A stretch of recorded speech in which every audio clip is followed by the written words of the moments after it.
Welcome friends. Welcome to my YouTube channel. आज हम सीखेंगे एग्जॉस्ट फैन के बारे में। तो एज एन आर्किटेक्चर आर्किटेक्ट्स ये टॉपिक बहुत ही यूनिक है। हम लोग के करिकुलम में नहीं होता है। जनरली हम लोग इसके बारे में नहीं पढ़ते हैं, या पढ़ते हैं तो बहुत ही डेप्थ में नहीं पढ़ते हैं। तो हम एक समरी की एग्जॉस्ट फैन क्या होता है, कैसे सिलेक्शन करना चाहिए, वो सब चीजें हम आज इसमें यहाँ पे देखते हैं। तो फर्स्टली अगर हम बात करें तो किसी हम अगर रेजिडेंशियल की बात ना करें तो अदर टाइप के जो प्रोजेक्ट्स होते हैं, तो किसी ऑफिस, फैक्ट्री, लेबोरेटरी, ऑडिटोरियम या किसी किचन एरिया में या कहीं पे हम खड़े हैं, तो जो वहाँ की एयर है, तो अगर वहाँ पे ये मैकेनिकल सिस्टम प्रोवाइडेड ना हो या प्रॉपरली वहाँ पे एयर का मिक्सिंग ना हो नेचुरल के साथ, तो वहाँ पे खड़े रहना जो हमें सांस लेने के लिए है, वो काफी अनकंफर्टेबल और अनहेल्दी होता है।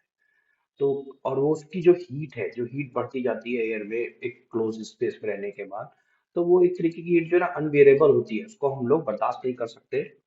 उससे हम लोगों को इरिटेशन होती है as an thermal study. Okay. तो हमको ऑब्वियसली है कि एक नीडेड होती है कि वहाँ की एयर की कंडीशंस को हम इम्प्रूव करें through the some adequate number of air changes. ये एयर चेंजेस क्या होते हैं, ये भी हम थोड़ी देर में देखेंगे। ओके। सो ये जो चीजें हैं ये केवल किससे ऑब्टेन्ड हो सकती हैं? Through the ventilation system. और वेंटिलेशन में भी बेसिकली मैकेनिकल में, जब हम मैकेनाइज्ड सिस्टम के थ्रू करते हैं, थ्रू द एग्जॉस्ट फैन के थ्रू करते हैं, उसके बेसिस में। ओके।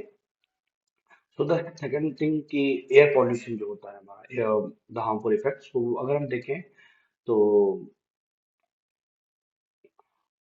जितना भी हमारा steel polluted and heated air होती है, वो हमारे मेंस के हेल्थ पे एक बहुत ही डिलेटरियस इफेक्ट जो है, वो मेन के उस पे डालती है, जिसको हम लोग जनरली में ये चीजें पता नहीं कर पाते हैं, इसलिए हम लोग जनरली बैठे रहते हैं।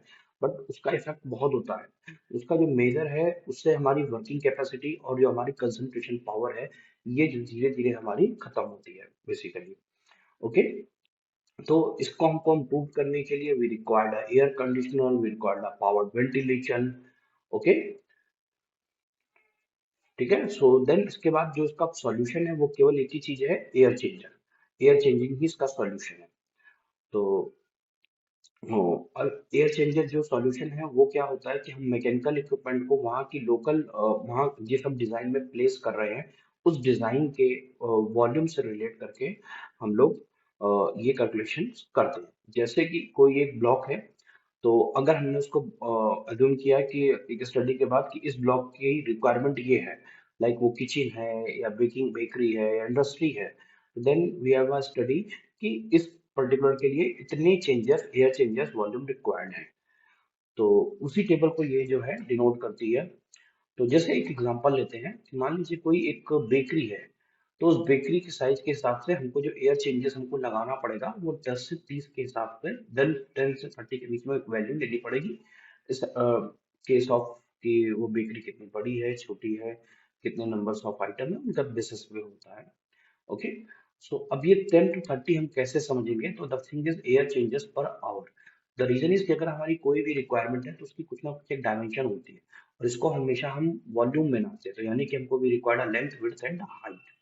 तो जब हमारा टोटल वॉल्यूम आएगा, तो उसके हिसाब से अगर हम 10 एयर चेंजेस पर आवर ले रहे हैं, तो उसका मीनिंग है कि उस एरिया, जो भी हम वॉल्यूम हम लोगों ने कंसीडर किया है, उस वॉल्यूम की एयर 10 टाइम्स जो है वो 1 घंटे में, 1 आवर में चेंज होनी चाहिए।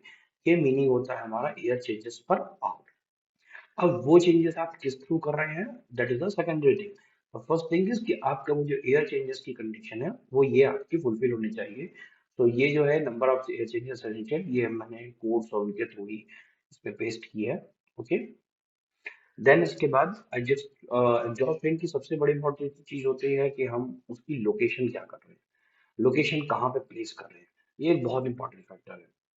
तो इसमें सबसे पहला जो एक फैक्टर है कि अगर हमारे मान एक केस लेके चलते हैं कि मान लीजिए कि चारों साइड ओपन है या फिर जो भी है, उसमें सबसे बड़ी चीज अगर हमारा साइज रेक्टेंगुलर है, तो हमको जनरली जो हमारा लॉन्गर फेस है उस पे एग्जॉस्ट फैन को प्लेस नहीं करना चाहिए।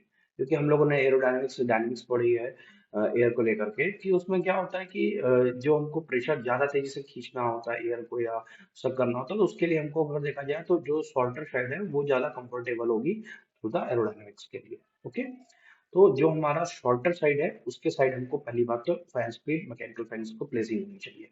देन द सेकंड थिंग जो सबसे ज्यादा इंपॉर्टेंट है वो है कि अब जैसे हम फर्स्ट केस में देखें तो ऑब्वियसली है कि इसके अपोजिट साइड में तो एक ओपनिंग है डोर, लेकिन इसके जस्ट जिस वॉल पे हम प्लेस कर रहे हैं उस साइड पे भी ऑलरेडी ये प्लेसिंग है विंडोज की। तो अब होगा क्या कि इन द केस ऑफ जब हम इस फोन फैन को ऑन करेंगे तो मेजरली इस साइड की एयर को जो ओपन विंडोज होगी उन्हीं को एयर को शक करके वो बाहर फेंकता रहेगा। तो इस वाले जो एयर का जो मूवमेंट है वो चेंजिंग है वो बहुत ही कम होगा। So that the reason this is the wrong position of the air air changing. तो एयर प्लेसिंग और wrong placing of the exhaust fan. तो ये चीजें हम लोग जब हम लोग मैनुअली प्लेसिंग करते हैं तो ये एक हमको साइड पे ये चीजों को ध्यान देना चाहिए।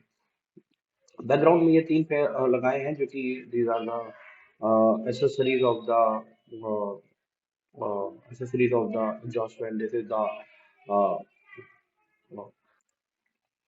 so these are the accessories regarding with the exhaust fan.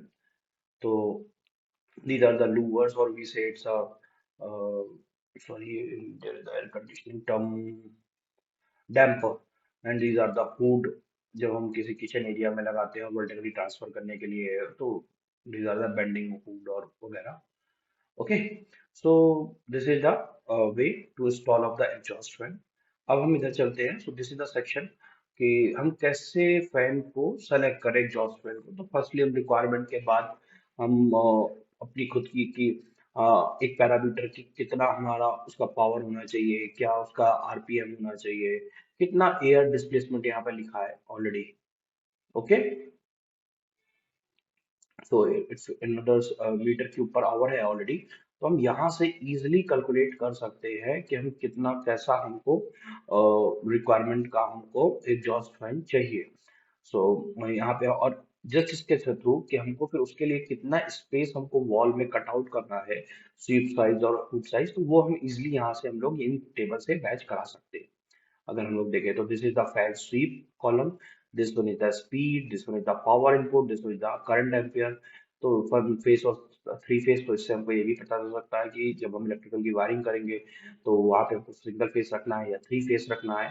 तो दिस इज ऑल्सो इम्पोर्टेंट, और इवन ऑल्सो कि हाँ इतने एमएम का हमको अगर बेड साइज चाहिए तो ऑब्वियसली वो सिंगल फेस में आता भी है या नहीं भी आता है। ओके, थ्री फेस में सॉरी आता है नहीं आता है। इसके अलावा अनदर फैक्टर कि हम उसका साउंड कितना डेसिबल होगा अगर हम बहुत डिटेल लेवल में डिजाइन कर रहे हैं। Then after that air displacement. Okay, then air volume under static pressure for mounting fan. Okay, तो इसका इतना रोल नहीं, लेकिन मेजरली जो है इन सब से हम अपना पैरामीटर का idea, this is relevant to brand, तो do not consider the two column, only just think about these 5 to 6 column, and then इनके बेसिस पे हम एनालिसिस कर सकते हैं।